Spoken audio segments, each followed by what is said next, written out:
right, welcome back, everyone, to a special edition of the Learner Center Collaborative Podcast. I'm a special host. More importantly, we got a special guest with you. I'm Marlon Styles, partner at the Learner Center Collaborative. We've got an amazing conversation for you on this special edition of the Learner Center Collaborative Podcast. I want to start out by giving our special guest a chance to introduce himself. A good friend of mine, a beautiful mind in the field of education. We're going to talk learner-centered communities today with Northern Cass Superintendent Cory Steiner. Cory, welcome. Excited to have you. Can you tell our guests a little bit about yourself, who you are, where you're from, what you do, and maybe a little bit about Northern Cass? Yeah, Marlon, thanks for having me on today. I really appreciate it. As you said, I'm Cory Steiner. I'm the superintendent of the Northern Cass School District, located about 30 miles northwest of Fargo, North Dakota. This is actually my 10th year in the district, and it has been a beautiful and wild ride the entire time. We're a consolidated district. We serve 6 really small communities, about less than 300 people in each one. And if you could look out my window, you'd see a couple things. One, that in North Dakota right now in late November, there's no snow, which is always a good thing. But the other thing you would see is you'd see that there's no town or community here, that we're actually surrounded by cornfields on all the sides. So we have a unique isolated location, and about 6 years ago, we committed to shifting our district from one that was very traditional to one that's personalized, competency-based. And it's been filled with lots of success, lots of learnings, lots of missteps. But we are really close to creating a truly learner-centered system that recognizes every learner as an individual and deserves to have their education meet their needs the very best way they deserve. Oh, you just gave me goosebumps talking about what kids deserve to have their needs met. I'm excited to dig in to the Northern Cass competency-based system that you built there. I want to really feature some things across Northern Cass today. So if you're ready for some questions, I'm ready to just pull everything you've got out of that mind of yours, with the hopes that our viewers get a chance to learn from one of the beautiful minds in the field, Superintendent Cory Steiner. Excited to have you here. Cory, my first question for you, Dave, just kind of pick your brain a little bit. Just kind of start us on this journey. You mentioned the system-wide competency-based movement in Northern Cass. You mentioned the kind of the time frame before for superintendents, for district and building leaders, just practitioners in general who want to make sure learners' needs are being met and they deserve the experiences that they deserve. Talk to us about the journey of Northern Cass. We get a chance to kind of get a feel of where you've been and how you've gotten here. Yeah, it's been a unique experience. Honestly, where all this started was, we were a very successful system by traditional metrics, which, back 10 years ago was 4-year college, that every learner should go to a 4-year college. And we had over about 85% of our kids that were doing that. They weren't getting out. They weren't staying in their major areas. And when they got out of college, they weren't working in their major areas. And we just figured that there had to be something missing. The other part that we struggled with was, if 85 to 90% of our kids were going to a 4-year college, the other 10% were being looked as if somehow they had failed. And our educators in our community couldn't reconcile the fact that a learner could be in our system for 13 years, done amazing things, and made a choice not to go to a 4-year college, and somehow that was something they did wrong. And so we started with kind of a school within a school concept, thinking that, this is about learners going faster. And then we slowly figured out that, no, this is about progress. And it's really about a system that's nimble and agile enough to meet a learner where they're at. And so we changed our philosophy to be about choice ready. And that means college, career, military. And honestly, I don't care which one. But our system is now designed to give learners as many experiences as possible for them to make an informed choice and to have their first choice. Now, we're not naive. We also know an 18-year-old coming out is not going to say, like, this is what I want to do the rest of my life. So we also think there's value in learners figuring out what they don't want to do. So that's our job, to give kids experiences. And so we've redesigned our system around how do we give learners experiences. And we can go into more detail, but it's been everything from getting rid of traditional letter and percentage grades, it's slowly trying to eliminate grade levels, to capstone requirements when learners leave our building that have become really the highlight of a journey for our learners, to hire a director of college, career, and life readiness with no K-12 experience who is done great things with internships and kids getting credit when they're not in our building. It's been a full system evolution that has been a lot of hard work by some really passionate people who love kids. Love it. Let's get into those people here in just a second. But before we leave this topic here, my brain is racing. You started out saying we started on one campus. And then we quickly, I won't say quickly, but over a period of time, we transitioned to system wide. So if I am in a school district and we've got this deep desire to transition to this system-wide competency-based model, similar to Northern Cast, that same trajectory, many people will be asking how do I go from one proof point, one location, one campus to the entire district and kids having access? So I know that's a big, giant softball question, the how. What are those key things that allow that how to go to full execution with precision so that our learners are thriving as their authentic selves? That how question. Yeah. Yeah. And I mean, and so for people to understand, we're about 720 learners. So we are one building, one district. But when we started this as just this small little piece, and then fully realized that, like, if it's good for a small group of kids, it's good for every kid. And so there were a couple of jumping off points that I share with people. One is we got very specific about the language we use. So you'll hear me sometimes slip, but we don't call our teachers, we call them educators. A bus driver is an educator, a pair is an educator, our kitchen workers are educators. When they introduce themselves, they will say, I'm Cory Steiner, I'm an educator who works as, because kids are learning from everyone and everywhere. So like we got specific about learning centers instead of classrooms, learners instead of students. And that language allowed us to start shifting our mindset about what school could be. We also did another thing that I think this is important is a lot of people say, especially when you have multiple locations, well, how do you get consensus? And I say, I think that's one of the worst words we use in education. I don't need consensus. I need commitment. I need people that will commit to doing what's best for learners, knowing that when you do that, if you're in this gig for the right reason, you will be fulfilled as an educator when you do that. When you get into some of the specifics, we took our standards where we were teaching 55 to 60 standards. We cut it down between 8 and 12. That was a huge lift. We aligned our standards pre-K through 12, and then we built proficiency scales on every single thing so we were crystal clear what it is that learners must do at score 3 and what we will do when they don't get there and what we will do when they can go beyond that. And when we got crystal clear on those things, that's when we were able to start designing experiences, to start capturing our curriculum and a learning management system. But what we found out is we had to put some content away to do this work, because a learner-centered approach means you're going to build it based on relationships, and you can't, and it's no offense to anybody's content. I'm an old social studies guy. If I can sit with kids and learn who they are as people, they might be okay without some World War II content. And they're still going to be okay without certain things that we may have thought were important in the past. And the last thing we did, and this was probably the linchpin of all this, is we developed our skills of a portrait of a learner. And we have been relentless on when kids leave our building, they will have those skills. That is the one promise I make to parents, is they will have our 5 skills. We call them a call to greatness. And you'll notice I said portrait of a learner, not portrait of a graduate. And the reason I do that is because we actually had people that said, oh, it's portrait of a graduate. As an elementary, I probably don't have to worry about that. And we said, no, we're all responsible for our graduates, but a portrait of a learner means if we believe accountability is important, they're going to start learning what that looks like as a pre-K learner and build on that all the way till they're a senior.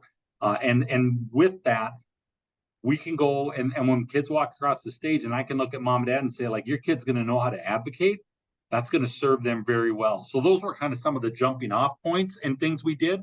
And when the whole system embraced that pre-K through 12, although it was still hard work, it became very relevant and meaningful work. Yeah, love the passion behind your explanation of that transformation. If I'm a practitioner, it doesn't matter my title or position right now, a few things you said that really jumped off the page for me before we get to our next part of our conversation. The aspirations of our learners being at the center of all things, right? You talked about, I've got to get to know my learners. We have to get to learn our learners. We want to provide them experiences. The call to greatness calls for experiences to be provided for kids. And if I'm learning anything from you today, the conditions have to be perfect. And the journey in this whole transformation is the leadership, the culture of the community, the vibe amongst the staff, all uniting around this desire for this call for greatness, something to stand for, to make sure the right conditions are present systemically for those learner aspirations to be met. I want to pull something out. You said we probably 50 times so far this conversation, which I think is just a kudos to your leadership style, the collectiveness inside of it. If that call to greatness is going to happen, no matter what district I'm in, we've got that desire, that promise that we're committing for our community. Can you talk about Northern Cass School District's collective commitments? The power, why they surface, maybe a little bit about what they are, and then what they're intended to do. Collective commitments. Yeah, that's a great question. And our collective commitments actually even preceded this work. One of the first things that I did when I got here is we did a book study, Good to Great by Jim Collins, which, I always say, people look at it and say, well, some of those companies have failed. And I said, yeah, but if you look at his 5 key things, they remain the same and remain true. And so we did that and said, what would it take for our organization? Because we were really good is to become great and then sustain greatness in a lot of areas, not just be great for a little while. And we said, well, what would be the behaviors of the adults in a system like that? And so as a group, we did an activity, and people giggle about it, but we actually would each write down on a card, what are those commitments, the behaviors of adults? And then we'd partner up with someone around the room and we'd read them. And anytime we have the same one as somebody else, we'd have to yell, yep, as loud as you could. So you have this whole room of educators and paras and non-certified staff yelling, yep. And I said, listen, what you're hearing is we've got the same view about the behaviors that we have. And so what we have is this idea of being dedicated about relationships, that we, first and foremost, we will be great at being relational with one another and with our kids, that we'll always be thinking about what's best for teaching and learning. So it's a craft, it's science. And I heard it the other day from someone at a thing, like, we are in perpetual beta right now. We are always working on the edges. The foundation's good, but we're always cleaning the edges. Acknowledging greatness. So if we believe we can be great, then do we acknowledge our peers, our learners, our parents? Simple as writing cards and mailing them. So kids are getting these cards at home and opening them. Parents are getting cards. Our peers are getting cards. And then supporting our community. Because of our location, we're kind of the center of the community. How do we support it? And then the last one is this idea of like continuous improvement. And that's a jargon term in education today. I tell people, if you want to know what continuous improvement is, it's the feeling in your gut when you feel like you're not quite there and you realize you may not get there, because it's constant improvement, constant change. And so when we talk about when things are going well in our district, we can look back at our commitments and see, like, man, we are living these. And when things aren't going well, we can look in the mirror and say, all right, here's where I'm falling short. And you would see in our meetings, we start everything with collective commitments. Where did you see people going above and beyond in our commitments? And when you have that, it basically becomes the North Star of our district. And that has been a powerful thing that, honestly, that's the longest lasting thing in our thing that has remained unchanged in my 10 years here. Collective commitments and the power of uniting the culture, uniting the staff to really not believe, but just embody the collective commitments in every single aspect of interacting with the young aspirational learners. I want to continue on that human capital piece, a perfect condition as far as a systems transformation, it is capacity building. So if I'm a 5th grade teacher right now and I'm listening to the Learner Center Collaborative Special Edition podcast with Superintendent Cory Steiner from Northern Cass, killing it up there in North Dakota. If I'm a 5th grade teacher, how do I, in a system that's bold about, being great for learners, how do I build my capacity? What are ways my school district can invest in me to not only get me to believe and embody the collective commitments, but get me to live them out, so I have the skill sets I need to really match the aspirations of learners? Yeah, I think there's a couple different things.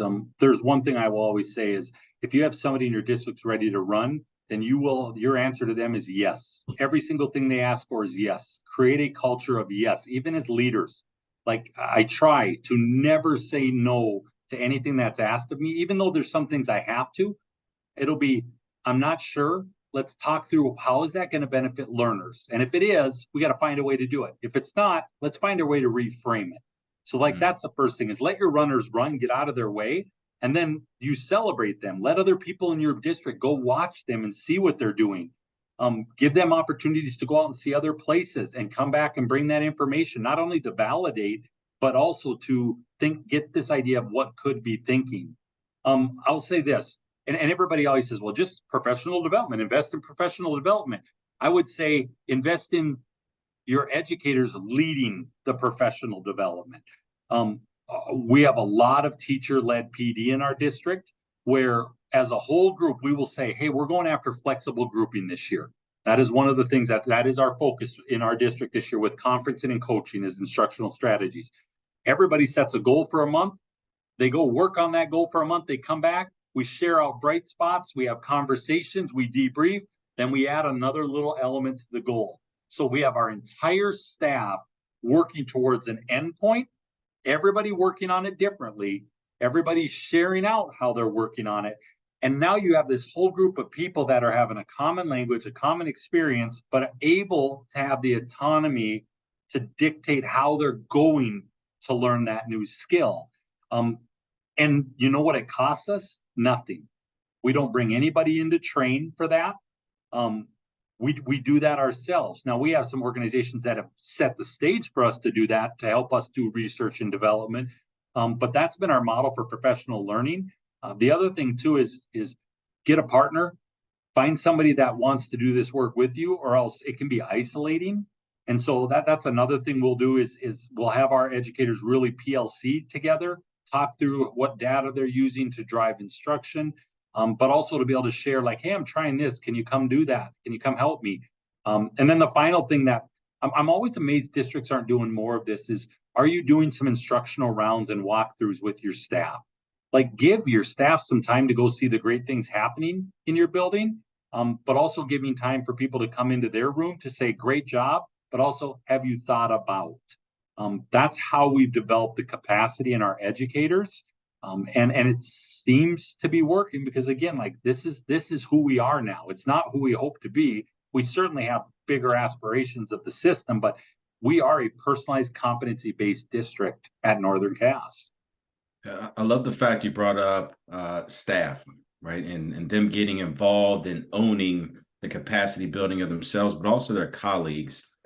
I know a lot of people in the field are engaged in instructional rounds. If we could just pick your expert brain a little bit right now and just extend the conversation a little bit. Best practices around instructional rounds, maybe some key look-fors for high quality usage of that approach, and maybe even just some advice for different staff members, doesn't matter title or position, who would be participating in those instructional rounds. Just want to pick your brain a little bit there. Yeah. Well, I mean, you know, the Learner Center Collaborative has stuff Katie's put out on look-fors. They've got great resources. Like you don't have to reinvent the wheel.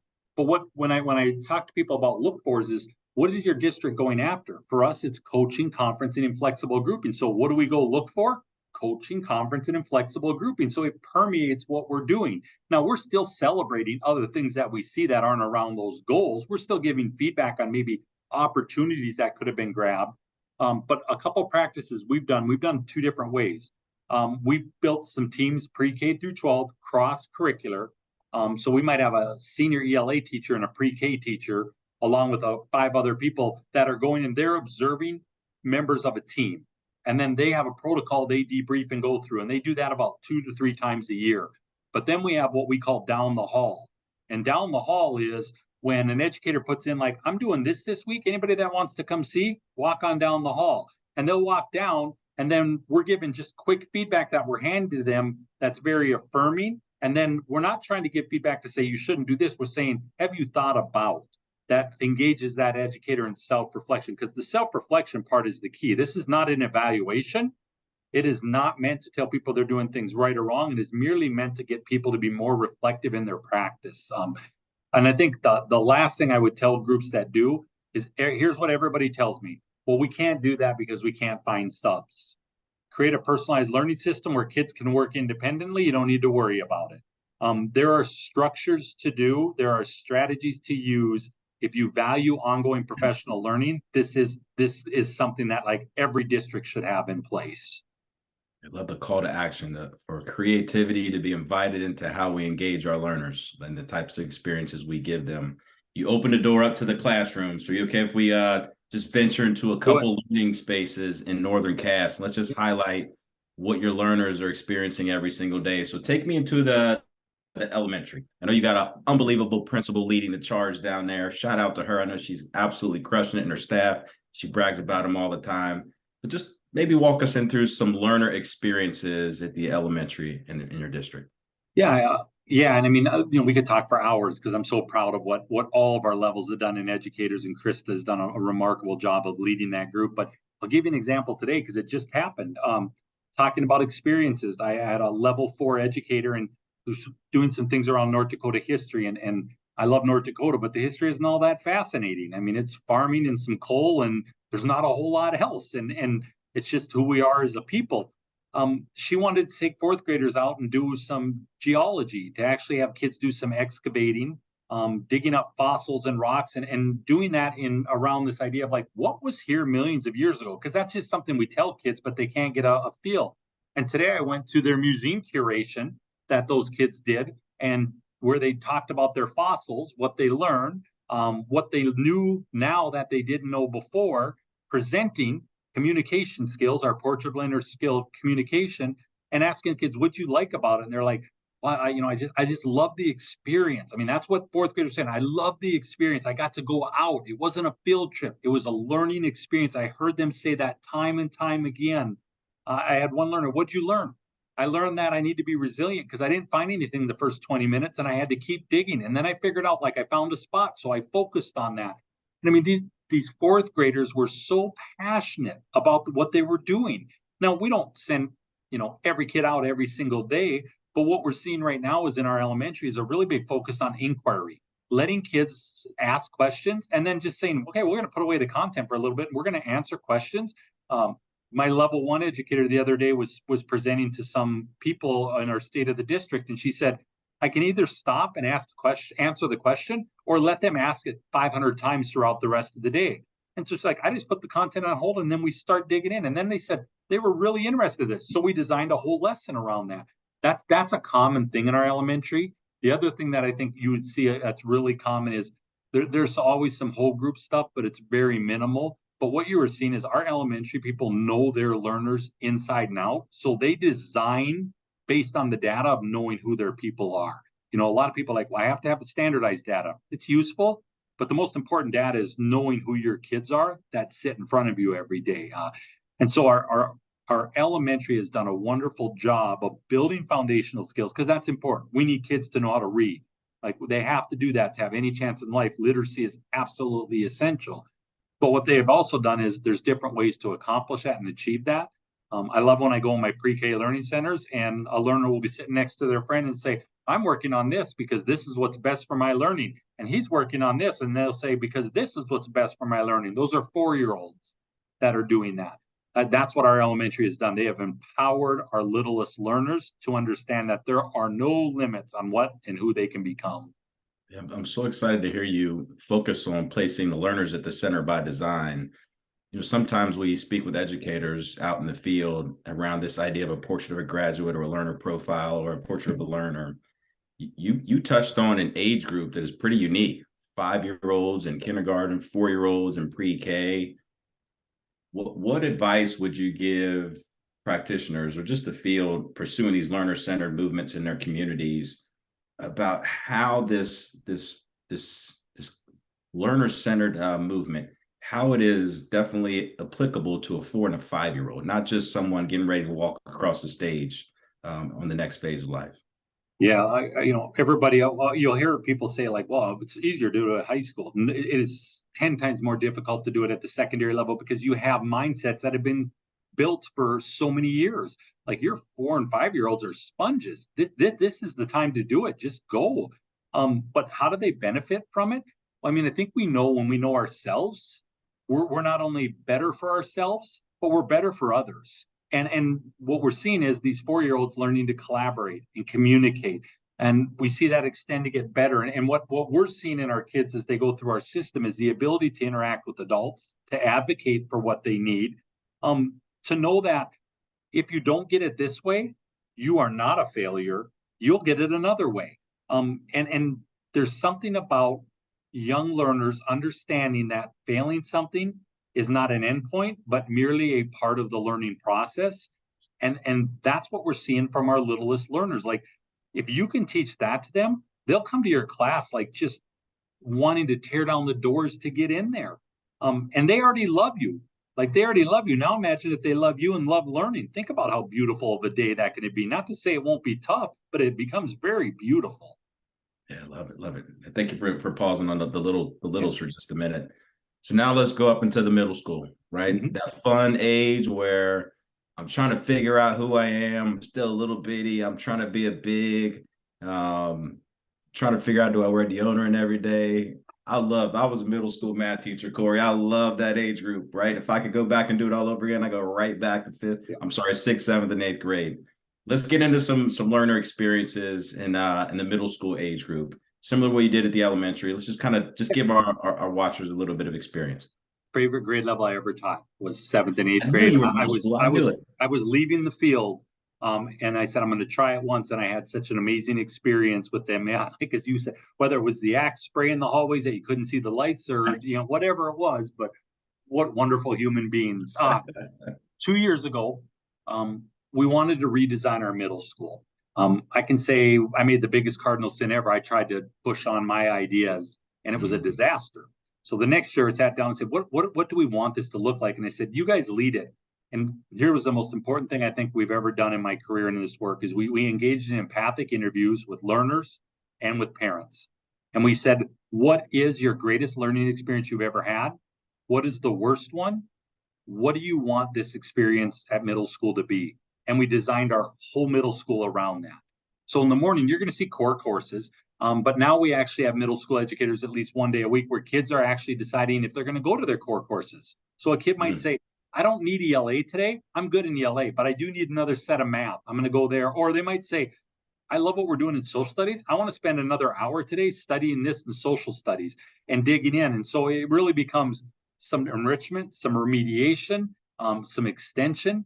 And that's what we're going to move hopefully more towards. The afternoons are where we're really proud. They have studio experiences. These are co-designed learning experiences with educators. And so, for example, I'll give you one of them we had was fantasy football math. Kids think they're doing fantasy football. Anybody who does it knows they're doing so much math. You're working on predictions and outcomes and you're problem solving. Like, it's this beautiful thing that people think it's just about football, and that's the smallest part of what it is. And we have kids doing that. The requirement we have are twofold. They have to have something they create for the community. And that community could be another group of learners. It could be our community. It could be someone out in the communities. And they also have to figure out who an expert is to come in or go out. For the fantasy football one, we've had people that run fantasy football leagues nationally that have done it. We had one food to fork, and that was how do we get food to our fork? And we had another one that's really cool called Exceptional. We had learners who said, we don't understand kids with special needs. We want to understand them, so we include them. And they designed a whole studio experience of how to be more inclusive for our learners with special needs. The kids get to really guide this. And I'll give you another example of one I didn't think would hit, but it just landed. And it was cursive writing. We had a teacher who was passionate about it. We don't really teach it. And I thought, well, who's going to do that? 30 kids signed up. And what the kids decided they wanted to do was two things. They wanted to take letters written by grandparents and decipher them for kids who couldn't read cursive. And they did that. And then they also wanted to create a really robust pen pal group. And so they were writing letters in cursive to their grandparents, friends in the community. Then those grandparents came in one day and they just told stories to one another. It was this beautiful connection from past to present, from the community to the school. And we're seeing that like crazy. Every 6 weeks, kids are getting 2 new experiences, if not 3 in some, depending if they're in choir, where they're co-designing and really dictating where they're going to go and they're learning. It has been remarkable.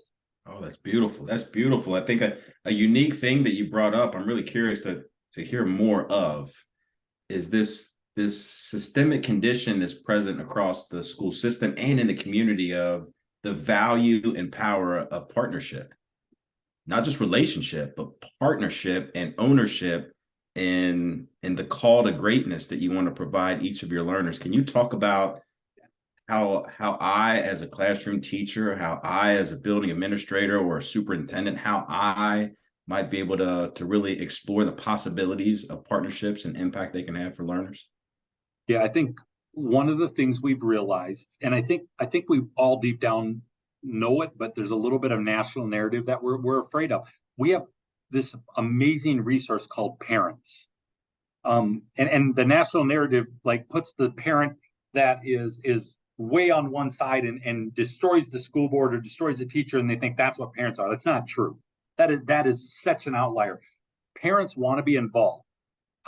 They want to be engaged. And so if you reach out and ask, sometimes they'll want to come in, but other times they'll say, like, oh, I don't, but I've got this person who did this, who knows the person. And all of a sudden we're like 6 degrees of separation of the parent to this now person who's coming in and impacting our learners and our educators. Here's what you have to do. And this might seem simple, but it's hard. Ask. Yes. Ask them if they want to come in. Ask them if they can be an expert. And I think you'll find more often than not, if you're not just asking them for money or coming in and reading a book, but you're asking them to come in and help lend towards the learning experience, it's there. Businesses will do it too, but start with your parents. They are the great connector to your community. That's what we have found is we start there. They will find something. If we're passionate about it, they will find it for us. Special edition here on Learner Center Collaborative Podcast. Lots of gems being dropped. Cory, I'm going to have to ask you now. We got to have you back for part 2 at some point, if you're okay with it. But I want to keep talking about the learner experience in Northern Cass. You know, we talked about our littles. We talked about the axe spray in the hallway from our middle school kids. Let's continue down the entire system. Now I'm a teenager. Right, I've gone through the system. I'm getting different types of experiences. I'm discovering my authentic self. Take us into your high school and the experiences, the types of experiences that your educators are providing the learners. Yeah, and this is like I told you, this was a harder lift, and it wasn't because of our college educators, it was just because the mindsets that had been developed over kids. I mean, we were in a model that was, here's the information, you regurgitate it, you do everything that I ask you to do, you get a grade, we move on. And now we're shifting it to this idea of like, no, you need to own your learning as a 17-year-old. I don't know what I need. Correct. That's my job now as a facilitator, is to help you understand what you need and then help you explore that and take away barriers for you. So I think of a couple things. One is we have a really robust internship program. And again, I tell people where we're at. We're in the middle of cornfields. So how do you develop an internship program in North Dakota when driving in the winter sometimes is near impossible? You develop one inside and outside of the building. So we have learners who are paras in our building because they're great with kids. We didn't have the ability to hire a para to work with our librarians, so we hired assistant librarians who are our kids. Our help desk is ran, our tech help desk is ran by kids with our director of technology. We've taken that, and all of those positions, they're earning credit and they're getting paid. And so it's this experience that, like, hey, learning, you don't have to be sitting in a classroom for a certain amount of time to demonstrate learning. We have had kids go on a dinosaur dig out in the middle of Montana. I mean, if we're isolated, this place is about 2 to 3 hours from anywhere. And they go out for a full week and they're getting credit in archaeology and they're getting credit in PE because they're hiking 8 to 9 miles a day. And they literally are uncovering massive dinosaur artifacts. And then they're bringing it back and they are doing major community presentations on that. But even in the classes that I would consider your normal classes, what you're going to see is kids able to explore things they're passionate about, educators who are no longer thinking they have to give out all the information, but they're giving kids the ability to explore and go deeper into things they want. If they don't want to take a test to do it in our system, they don't have to take a test. Like, they can go up to the educator and say, can I just talk to you about this? I know it. If they want to go slower and they advocate, they can go slower. We have a robust concurrent college program that, I mean, we have only 40, 50 kids in a class, but we earned nearly 600 credits of college free of charge because our district fundraised and paid for it. And then the last part we have is we took that middle school studio experience and we now have an independent studio experience for high schoolers where they sit with one of our coaches and they co-design. And when I say co-design, they are really designing the entire learning experience. Two things that are really cool. I have a young man who he's making horseshoes. He wants to be a farrier. And so he's doing an internship around ferrying. He's doing studios around woodworking and getting his ELA credit and government credit through woodworking. I have a young lady who said she's tired of reading history books where no one looks like her. And so she's doing a graphic novel of women who should have been featured in history books. I mean, things like that are what our kids are creating. And that experience is making them into really remarkable young men and women. And our educators have been willing to give up control and facilitate learning instead of be responsible for the learning. Cory, so I'm in the field, but every day after 52 minutes, the bell rings. The kids get up, they go to a new class. That's the school that I work in. I'm in charge of these 165 kids on a middle school team. I'm an elementary teacher, and I've got these 25 fifth graders I'm in charge of all day long. Talk to us. Give us some inspiration. You've dropped some gems today. I want to focus on the system piece specifically around what I just kind of set up around the school day, the schedule, the spaces, the learning type of environments that are being creative. Talk to us about what we could imagine as we entertain moving from that traditional school day, that traditional schedule, all those traditional things to, this bold call to greatness environment that you have in Northern Cass. Talk to us a little bit about that, please. Yeah, and I'm honest, like our schedule, it's traditional. Like we actually just had the conversation this morning. We're trying to rethink. We actually redid our schedule. Kind of the first thing we did, we thought the schedule would dictate changing behaviors, and that was a disaster. So now we figured, let's get the behaviors, let's get those things ingrained, and now we'll work on the schedule. But here's what I would tell people. Do you have win time, like what I need? Do you have intervention time? And not just intervention, but do you have the ability for kids to go deeper into something, to explore something they're passionate about, but also to not let the gaps get bigger? And don't, that intervention time, what I see a lot of schools do is they're like, yeah, we have it. We give kids the worksheets they didn't complete and they work on that. That's not intervention. That's insanity. You're having them do something that they already didn't do because they didn't want to do it. So then, like, are you sitting down with the kids and designing that? Are you sitting down and working with them in small groups or one-on-one? Now, what people will tell you, Marlon, they'll say, well, I have 160 kids. I can't do that. Well, how's it working for you right now doing it the way you're doing it? Yeah. Because you're burning out, you're exhausted, you're frustrated, and you've lost joy in your job. So really tell me what you have to lose by trying it different. What if you didn't grade everything and you focused on feedback? What if you handed a worksheet out and said, this is about learning, but then I'm going to meet with you in small groups and we're going to talk through it. And I'm going to have you learn the material outside of what I'm doing. Like, what if you did that? Like, those things are big lifts, but like, it's not working right now for educators. We're seeing it, and it's not working for kids, or we'd be graduating them all. Our relevancy engagement percentages would be off the charts. Like, everything right now is saying that a system that sorts and selects kids isn't a system that works for kids, but it isn't a system that works for adults. And so, like, when you redesign this idea around, and we tell people it's about centers, that's not a new thing, right? I mean, people have been using the center model forever. Mm-hmm.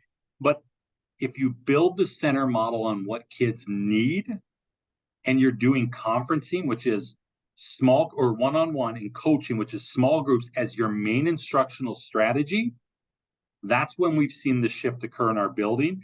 And I don't care where your kids are from or even your skill level, you will find that learning looks and feels different when that happens. Unbelievable, just the knowledge you're sharing with us today. So very grateful for you being in the podcast with us. An excellent conversation with you around coherence, culture, connectedness, and this system that you built around your learners and the call to greatness. If you don't mind, I want to give you some praise before I give you the next question.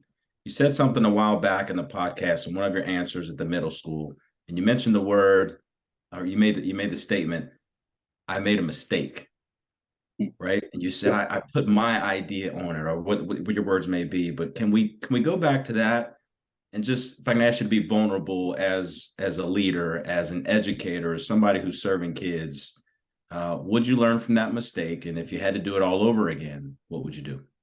Yeah. It was, it's humbling. I think sometimes we sit in a superintendent chair, or principal, or leadership position, and we think it's our job to have the answers. I'm being paid to have the answers. And actually, I think one of the greatest signs of leadership is to say, I don't know, but I'll go with you to figure it out. Like, or I'll find out. I'll try to help you find that out. And I said, I think what I learned is, one is the voice of our learners has to be at the center of all this conversation, because I can be passionate about it. My educators can be passionate about it, but if the learners don't understand why, or don't have say in it, it won't work. So I learned that we need to engage learners right away in this process and with everything we do. And then I also learned that, like, when I give up control and I allow educators to use their collective wisdom, their passion, their love, they can do amazing things. I'll be honest, that middle school team set up the whole design. They presented to the Board of Education asking for 2 new positions in what was an already tight budget. I had not seen the presentation. I saw it for the first time with the board. And I told them, I trust you fully and completely with whatever you come up with, because I know you have talked to kids, you've talked to parents, and you've talked to each other, and that this is your system. This is your learner-centered system. So for me, it was okay that I got it wrong. What's not okay is if I didn't learn from it and I wasn't willing to say it. Like, we shouldn't be perfect in this. And our model, our theme this year at Northern Cast is brave before perfect. I think that's maybe the one thing I've tried to do is, like, I'm going to try to make some very brave decisions, um, but I won't be perfect, and I'm going to be willing to be vulnerable and say I'm sorry, as long as the sorry is because I was trying to do something I thought was great for kids. If it's a sorry because I thought it was going to be good for me, then shame on me, and I need to be done. If you're trying to do what's good for kids, it's okay to apologize a bunch of times. It sure is. It sure is. Let's get inside that beautiful mind here. Right. I'm going to keep calling you because we got you for a little bit more time. We're going to take advantage of really just learning from one of the great minds in the field right now. It's a good time to be in education, right? The narrative right now is and should continue to be. And if it's not in your area in this country, you should shift the narrative. It's a good time to be in education because our learners need us and are thriving because of those adults that are really wrapping their arms around them. The future in Northern Cass. You've shared your journey with us. You've opened the doors up to your learning spaces. You've shared some experiences for your learners. What's next? You talked about always iterating, right? Always thinking about what's next. From where Yeah. you sit today, and tomorrow might change. We know that it might change tomorrow, or knowing you tonight, you'll come up with another creative idea. But what's next? Yeah, it's what Jeff at Transcend says, perpetual beta. I love that term. So obviously we have a couple things. We love the studio model. It's been really good for kids. We want to find a way to extend that more into our high school. So not to eliminate English 9, but to figure a way that the studio is ingrained into English 9. We have some right now that we're doing studio opt-outs where kids will actually take 6 weeks out of a class and go do a studio for a certain topic and standard. And we're trying to get that model figured out so we can extend the studio model to more educators and more kids having that option, knowing that our other method of personalized learning is working for a lot of kids. So we can't just throw that out because, again, a personalized learning system has got to have multiple pathways for it.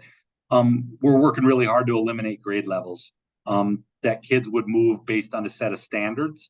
We'd still have social levels. Most of your second graders will still be in second grade. But what about those kids that can go a little faster? I'm not going to have an 8-year-old with a 20-year-old. I'm not going to, that's not going to happen. But is there an 8-year-old that could be with an 11-year-old if they're really great in math? Yeah. Or is it okay that 8-year-old is with 7-year-olds because they're getting what they need in their math at that level? I want a culture that does that. And ultimately, I want to get to the point where every one of our kids has an internship at some point, and that when they walk out of here, they do capstone presentations. So they stand and in front of our staff and they tell the story of who they are and how they've developed their skills, it's the most beautiful. We call it our red eye day because none of us leave without crying that day. I want them, when they know that, to stand there very validated that not only are they a changed human being, but we are as well. And I want to do what you mentioned it. You said, like, kids need us. They do, and we need them. And miracles happen every day in this building and in schools across this country. And it's time for us to reclaim the narrative about the great things that happen every single day in our buildings. And for us, it's about getting that narrative out so other districts recognize that although this is hard work, it is absolutely a moral imperative to do this work. Yes, absolutely. Love that. Love that. Love the way you said that. So grateful for you being on a special edition today. I want to share with Cory that was the easiest part of the podcast. Are you ready for the hardest part? Are you ready? Let's do it. Let's do it. All right. In honor of Katie Martin, who has allowed Cory Steiner and I to crash her podcast series. Thank you, Katie, for trusting Cory and I to take over for one session. In honor of Katie Martin, a dear friend to both of us, we're going to engage in what she calls rapid fire. So these are completely rapid fire questions. Let's have a couple of those that are ready to toss at you. Speed rapid fire. Here we go. You ready for the first question, Cory? Let's do it. Let's do it. First question. What would you say to your first year educator self, knowing what you know now? Oh, you're right. That is a hard one. I think I would look at myself and say, you're going to make a lot of mistakes. Embrace those as learning opportunities. You do not have to be right to be a great educator. You just have to be passionate. I never realized, you're not going to realize the impact you will have. It's never in the moment. It's always years down the road when you pass that learner on the street or in the mall or at the restaurant. Like, be okay knowing you're not going to get it right every day. Next rapid fire question. What? I feel like my daughter right now, who's got like that sneaky piece, like she's got something up her sleeve. I feel like I'm setting you up here. You know, I don't want to do that to you, but I got rapid fire questions. All right, here we go. Next question for you. What is something as wonderful of a leader and educator and service-minded person that you are, what's something about Cory Steiner that we might not know? Something interesting. Yeah. I mean, I'll share it, and I'll be very vulnerable with you that I've struggled my entire life with clinical depression, and as passionate as I am about this, I think one of the reasons I'm so passionate about meeting every kid where they're at is because, like, I just never felt like there was that person or that opportunity. I always felt like I was at the bottom of a well and that I could never get towards that light. And I think that's what I try to hope we're creating for kids, is to know that they're getting closer to the top of the well if they feel that they're in it, and that we're going to help them get out of that. So yeah, it's just that my own lived experiences, I think, have really impacted the work that we do. Love it. Thank you for sharing that. It moved me a lot. Two more questions for you. We'll come to a close. Give your staff some praise. They give you everything they've got. What's a message you would deliver to your staff to say thank you? Yeah, I mean, honestly, this is where I would get emotional about them. I love those people. They are my family. They have ran through walls for me and for others, and they love kids. Like, I've never met a group of people, when we say that we want to be learner-centered, a lot of people say it. The people in this building live it each day. When they're tired, they show up for kids. When they're exhausted, they show up for kids. When it's a 20-mile-an-hour drive to get out here because the weather's so bad, they show up for kids. I've never met a group of people who every day, no matter what they're going through, show up for kids. They are always willing to try to get better. They are the most beautiful and remarkable group of people I've ever had the privilege to work for. Because they don't work for me. I work for them. And I know that they get frustrated with me at times because I'm constantly pushing and asking them to do more. But my God, do they love kids. They are just a wonderful group of people. Last question of the day. Have some fun with this. for every learner that's listening right now in the Northern Cast community, to every learner across the country here that might happen to listen to this podcast, start your response with "I believe." If you had to say something to a young learner to let them know that you believe in them, what would you say, starting with "I believe"? Yeah, I believe you're going to change the world. Therefore, it's our job to give you a chance to do that. I mean, I believe that, Marlon, and I think that's probably what shifted over me the last 6 to 7 years. Is I believe every single kid, and it doesn't mean they're going to cure cancer. It might mean they hold the door and have never done that before. It might mean they say thank you and they've never done that before. They will change the world in small pieces and bits forever. This is the greatest generation of learners we've ever had in our building. I believe they will change the world. Oh, and I believe in the Northern Cast community.